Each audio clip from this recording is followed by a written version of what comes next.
Welcome to Hondo's Martial Philosophy. This is where we talk about topics related to martial arts, self-defense, and fighting. I'm your host, Hondo, and as always, this is not a one-way conversation. I want to hear back from you in the comments down below or on Twitter at @the1Hondo. In this video, we're going to talk about assumptions in combat. Right at the beginning of The Art of War, it's talked about knowing your enemy and knowing yourself, and this is a concept in many different texts on martial philosophy and on martial arts. The concept is that if you know your enemy, their strengths, their weaknesses, their behaviors, their tactics, and you know yourself, what your strength and what your weaknesses are and how they can be exploited, then you really don't have anything to worry about in a fight. You know both sides, you know what's going to happen, you know what people are going to try to do, and so you can implement a strategy that will exploit the weaknesses of your enemy without exploiting your own and seek victory. And The Art of War also says that managing a large force is the same as managing a small force. So the concepts of knowing your enemy and knowing yourself and how they apply to a fight apply to a one-on-one confrontation, a one-on-6 confrontation, as well as to larger battles in war. The basic idea is having prior information will allow you to be successful in a fight. But you don't always have information, you don't always have that time to prepare for a fight. So in those situations, as human beings, we have no choice but to assume certain things that we don't know. We have to operate from a base of assumptions.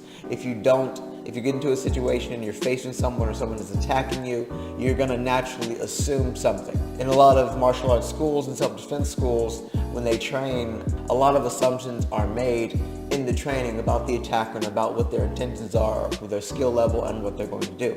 Assumptions can be both good and bad. You look at a lot of self-defense schools or self-defense videos online, a lot of the demonstrations sort of assume that the attacker has no skill.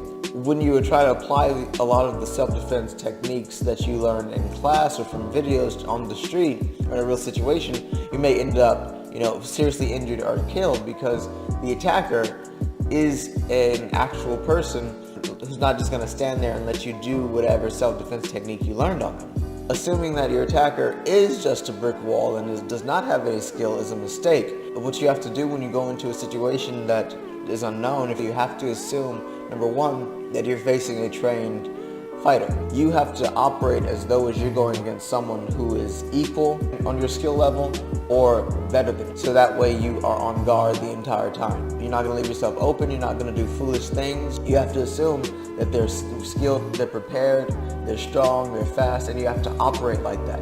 And second, you can't assume that they just want to grab you or beat you up. You have to assume that, number one, they may be carrying a gun, they may be carrying a knife, and you need to operate with that intent to neutralize them as quickly as possible and to get away.